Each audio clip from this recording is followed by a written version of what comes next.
আসসালামু আলাইকুম, সবাই কেমন আছেন? আশা করছি সবাই খুব ভালো আছেন। হাতে মাত্র ১০ মিনিট সময় নিয়ে এরকম একটা ডিম পরোটা করা যায় খুবই সহজে। আর পরোটা একদম তুলার মতো নরম এবং সফট, দেখতে পাচ্ছেন কতটা খুব সহজে ছিঁড়ে যাচ্ছে, একদম সফট হয়। শুধু আমি দুটো ডিম দিয়ে করেছি এই পরোটাটা।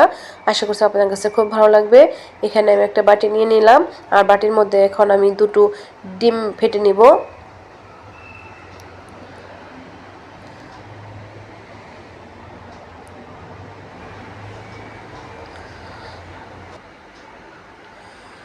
এবার আমি দুটো ডিম নিয়ে নিলাম, আর এখন দিয়ে নিচ্ছি আমি একটু চিনি।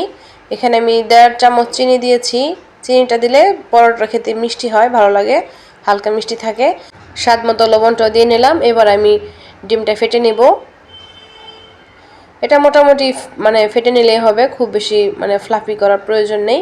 এবার আমি আটা দিয়ে নিব।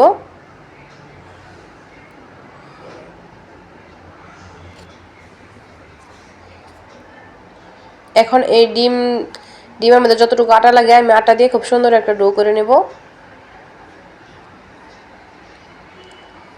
এখানে আমি এক্সট্রা পানি দেওয়ার আমার প্রয়োজন নেই, আমার ডিমে হয়ে যাবে।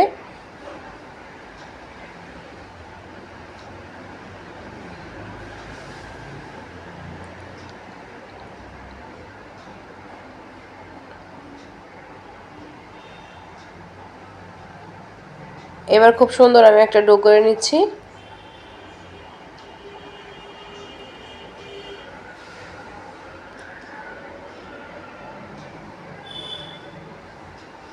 এখানে আমার আরেকটু আটা লাগবে, আর আপনারা আপনাদের পছন্দ মতো আটাটা নিয়ে নেবেন।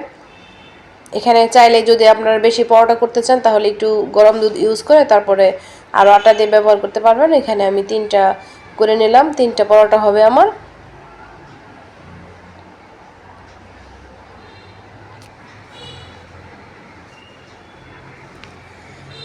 এবার আমি খুব সুন্দরভাবে হাত দিয়ে ডোলে ফাইন করে মানে এরকম গোল গোল শেপ দিয়ে নিব, দিয়ে রেখে দিব, তাহলে বেলাটা খুব সহজ হয় এভাবে করে নিলে।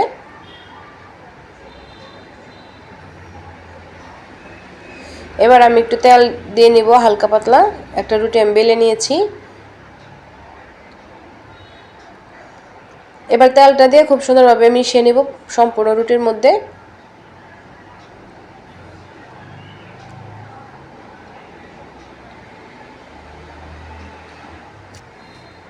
এবার এইভাবে একটা বলটা দিব, তারপরে এইভাবে দিব, এইভাবে দিব, এইভাবে দিলে অনেকগুলো লেয়ার হয়। সাথে আমি আরও একটা বলটা দিয়ে নিব এইভাবে, আর এইভাবে আরও একটা দিয়ে নেব। তাহলে এইভাবে দিলে খুব সুন্দরভাবে অনেকগুলো মানে লেয়ার তৈরি হয়। এভাবে করে করে আমি রেখে দিব। আমি আরেকটা বেলে নিলাম।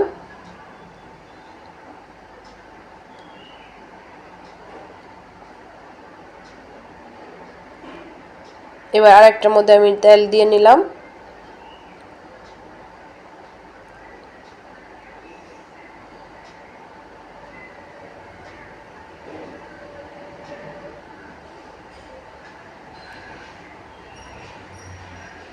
এভাবে করে করে আমি সবগুলো রেখে দিব আগে, তারপর আবার দ্বিতীয়বার বেলে নিব।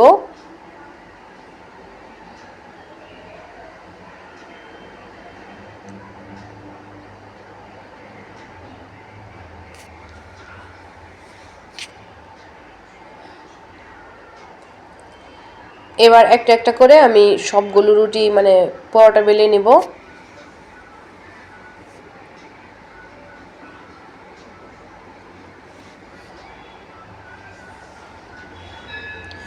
এবার পরোটার মতো করে বেলে নিব।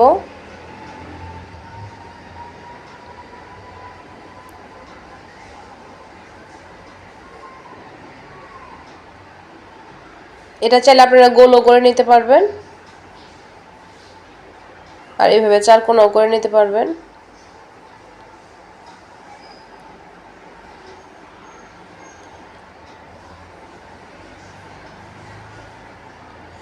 এভাবে হালকার উপরে প্রেস করলেই হয়ে যায়।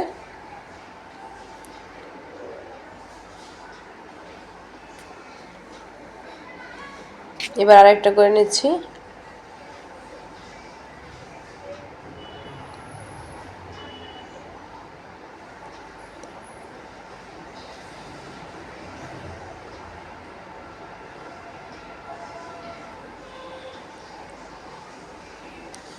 আমি যতটুকু সম্ভব ফাইনভাবে পাতলা করে নিলাম, আপনারা আপনাদের পছন্দের মতো করে নিতে পারবেন।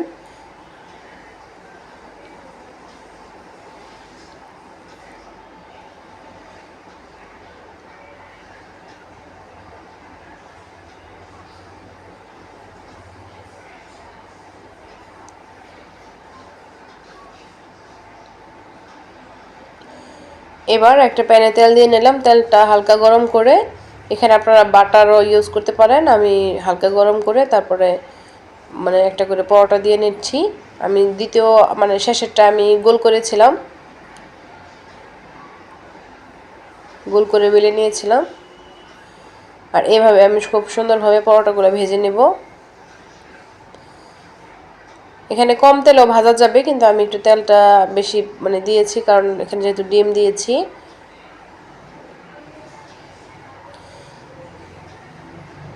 এইভাবে সুন্দর একটা কালার আসার পর আমি সুন্দরভাবে তুলে নিব।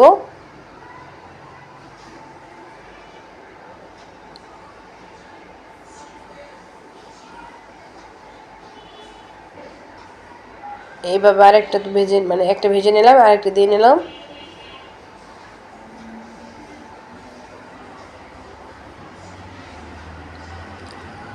এবার এটা উল্টে দিব।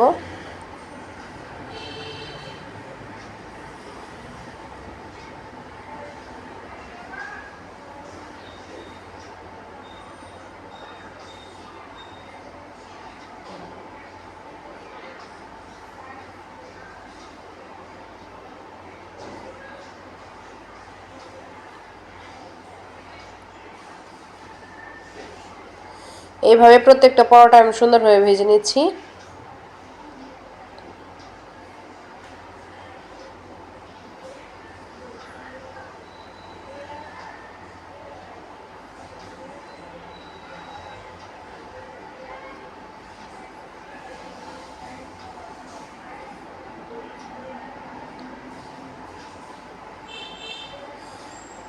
এবার এভাবে আমি সবগুলো ভেজে নিলাম।